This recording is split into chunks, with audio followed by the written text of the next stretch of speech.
আসসালামু আলাইকুম everyone, welcome back to my channel Mukti's cooking world. আজকে আমি আপনাদেরকে তৈরি করে দেখাবো ব্রয়লার চিকেন দিয়ে একটা পারফেক্ট চিকেন রোস্টের রেসিপি। অনেকেরই কমপ্লেন থাকে ব্রয়লার চিকেন দিয়ে চিকেন রোস্ট তৈরি করলে খেতে বিয়ে বাড়ির রোস্টের মতো অত মজার হয় না। ব্রয়লার চিকেনের একটা স্মেল থাকে, সেই স্মেলটা রোস্টে রয়ে যায়, যার কারণে খেতে পছন্দ করেন না অনেকেই। তো এই সমস্ত সমস্যার সমাধান সহ একটা পারফেক্ট ব্রয়লার চিকেন দিয়ে চিকেন রোস্টের রেসিপি আজকে আমি আপনাদের সাথে শেয়ার করব। আজকের রেসিপির জন্য আমি 5 টুকরো চিকেন লেগ পিস নিয়েছি, তবে আপনারা চিকেন ব্রেস্টও এখানে ব্যবহার করতে পারবেন, সেক্ষেত্রে কোনো সমস্যা নেই। এবার এই চিকেন থেকে চিকেনের একটা এক্সট্রা স্মেল দূর করার জন্য আমি প্রথমেই ব্যবহার করব 1 টেবিল চামচ পরিমাণ লবণ এবং দিয়ে দিব এর সাথে 2 টেবিল চামচ পরিমাণ লেবুর রস। লবণ এবং লেবুর রস ভালোভাবে চিকেনের সঙ্গে মেখে চিকেনটাকে যদি আধা ঘন্টার জন্য আপনারা একটা সাইডে রেখে দেন, তাহলে চিকেনের মধ্যে থেকে এক্সট্রা যে একটা বাজে স্মেল আছে, ব্রয়লার চিকেনের যে স্মেলটা অনেকেই পছন্দ করেন না, সেই স্মেলটা একদমই চলে যাবে। বিশেষ করে যারা প্রবাসে থাকেন তারা এই ট্রিক্সটা ফলো করে দেখতে পারেন, ইনশাল্লাহ চিকেন রোস্টের মধ্যে এক্সট্রা কোনো স্মেল থাকবে না। আমাদের দেশি ব্রয়লার চিকেনের তুলনায় প্রবাসের এই চিকেনগুলোতে একটা স্মেল থাকে, যেটা আসলেই অনেক বাজে থাকে। আমি ব্যক্তিগতভাবে নিজেও পছন্দ করি না। তো আমি সবসময় যে টিপসগুলো ট্রিক্সগুলো ফলো করি সেভাবেই আজকে আপনাদেরকে রেসিপিটা করে দেখাবো। তো আধা ঘন্টার জন্য প্রথমেই চিকেনটাকে আমি লেবু আর লবণ দিয়ে মেখে রাখবো, আর এই ফাঁকে আমি একটা স্পেশাল রোস্টের মশলা তৈরি করে নিব। আর মশলাটা তৈরি করার জন্য প্রথমেই আমি এখানে 1 চা চামচ পরিমাণ জয়ত্রী নিয়ে নিলাম। নিয়ে নিচ্ছি একটা বড় সাইজের কালো এলাচ বা বড় এলাচ, দিয়ে দিচ্ছি 4টা সবুজ এলাচ বা ছোট এলাচ। এবার দিচ্ছি 2 টেবিল চামচের মতো কাঠবাদাম, আপনারা চাইলে অন্য যে কোনো বাদামও নিতে পারবেন। দিয়ে দিচ্ছি 2 টেবিল চামচ পরিমাণ কিচমিচ। এবার দিয়ে দিচ্ছি একটা ছোট সাইজের জয়ফলের অর্ধেকটা, তবে জয়ফলের সাইজটা বড় হলে 3 ভাগের 1 ভাগ দিবেন। দিয়ে দিচ্ছি 1/4 কাপ পরিমাণ পেঁয়াজ বেরেস্তা। দিচ্ছি 1 টেবিল চামচ পরিমাণ টমেটো সস। এবার এর মধ্যে আমি দিয়ে দিচ্ছি 3 টেবিল চামচ পরিমাণ টক দই।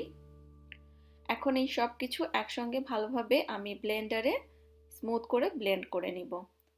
আপনারা চাইলে পাটায়ও বেটে নিতে পারবেন, জাস্ট মসৃণ করে পেস্ট করে নেবেন। আর এই মিশ্রণটাই আমরা পরবর্তীতে রোস্টে ব্যবহার করব।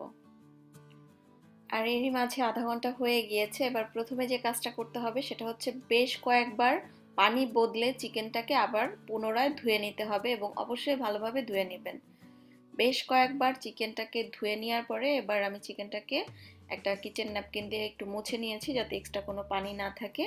এবার আমি আবারও 1/4 চা চামচ পরিমাণ লবণ দিয়ে দিলাম, এবং সাথে দিয়ে দিচ্ছি সামান্য একটু অরেঞ্জ ফুড কালার। ফুড কালারটা অপশনাল, এটা না দিলেও কোনো সমস্যা নেই। আর লবণটা এই পর্যায়ে একটু কম ব্যবহার করবেন, কারণ প্রথমে আমরা যে লবণটা মেখে নিয়েছিলাম সেটা কিন্তু কিছুটা চিকেনের মধ্যে ঢুকে যাবে, তাই অল্প করেই লবণ ব্যবহার করবেন। তো সব কিছু ভালোভাবে মেখে নিলাম। এবার চলে যাব আমি চিকেনটা ভেজে নেওয়ার জন্য। চুলায় আমি একটা হাঁড়ি বসিয়ে নিয়েছি। এবার এর মধ্যে প্রথমে আমি দিয়ে দিচ্ছি 1/2 কাপ পরিমাণ রান্নার রেগুলার তেল।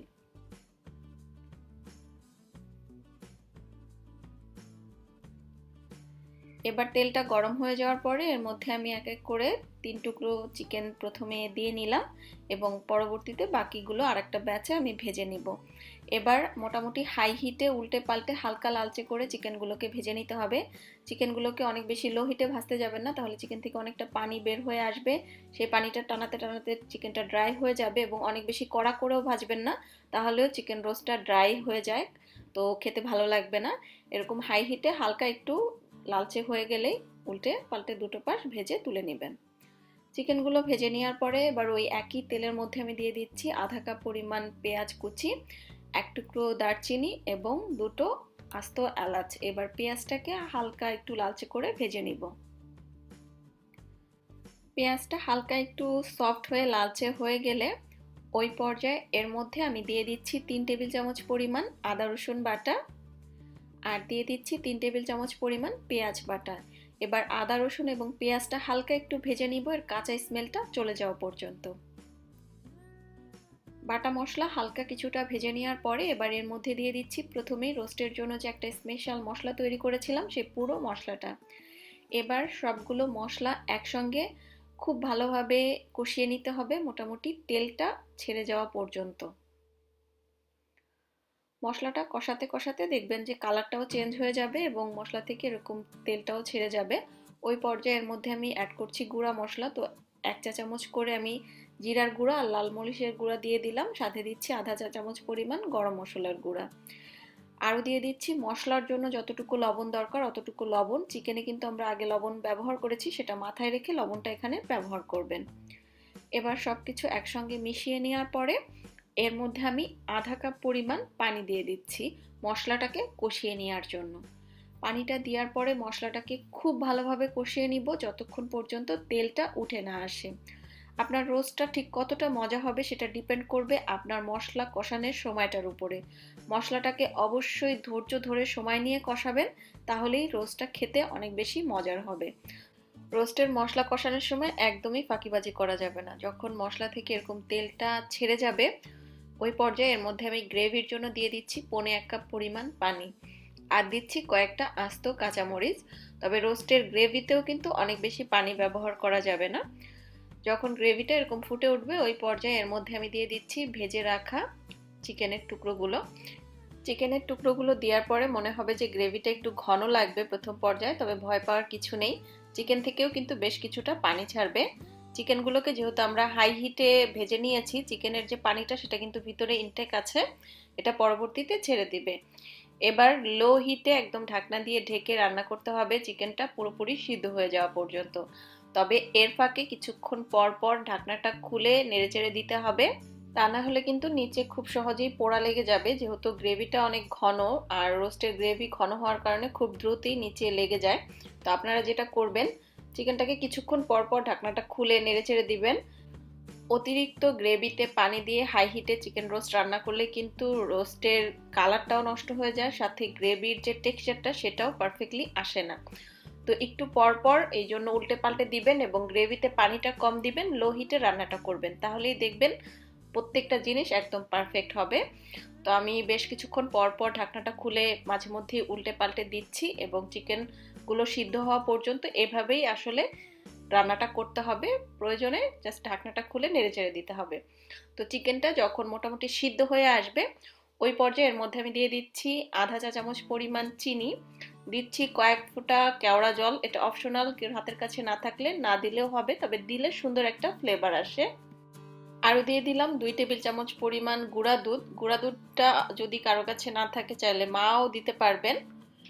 এবার এর মধ্যে আমি দিয়ে দিচ্ছি 1 টেবিল চামচ পরিমাণ ঘি, আর চেষ্টা করবেন ঘিটা অবশ্যই দেওয়ার জন্য, এতে করে খুব সুন্দর একটা শাহি ফ্লেভার আসে। এবার রোস্টের সঙ্গে সমস্ত উপকরণগুলো আরও একবার ভালোভাবে মিশিয়ে নিচ্ছি। সবকিছু ভালোভাবে মিশিয়ে নেওয়ার পরে ঢাকনা দিয়ে ঢেকে লো হিটে আরও 5 মিনিটের মতো রান্না করব, যতক্ষণ পর্যন্ত মূলত আসলে তেলটা উপরে উঠে না আসে। যখন চিকেন সিদ্ধ হয়ে সম্পূর্ণ তেলটা এরকম উপরে উঠে আসবে ওই পর্যায়ে বুঝতে হবে যে রোস্টটা একদম পারফেক্টলি হয়ে গিয়েছে। তো যতক্ষণ তেলটা না উঠবে ততক্ষণ কিন্তু চুলা থেকে রোস্টটাকে নামানো যাবে না। তো আমার রোস্টটা একদম হয়ে গিয়েছে, এখন আমি চুলা থেকে রোস্টটাকে নামিয়ে গরম গরম পরিবেশন করে নিব। আর এই তো তৈরি হয়ে গেল আমার ব্রয়লার চিকেন দিয়ে একদম বিয়ে বাড়ির স্বাদের চিকেন রোস্ট। আপনারা রেসিপিটা হুবহু ফলো করে দেখতে পারেন, ইনশাল্লাহ কেউ নিরাশ হবেন না, এটুকু বলতে পারি। আজকের মতো তাহলে এখানেই বিদায় নিচ্ছি। সবাই খুব বেশি ভালো থাকবেন। আল্লাহ হাফেজ।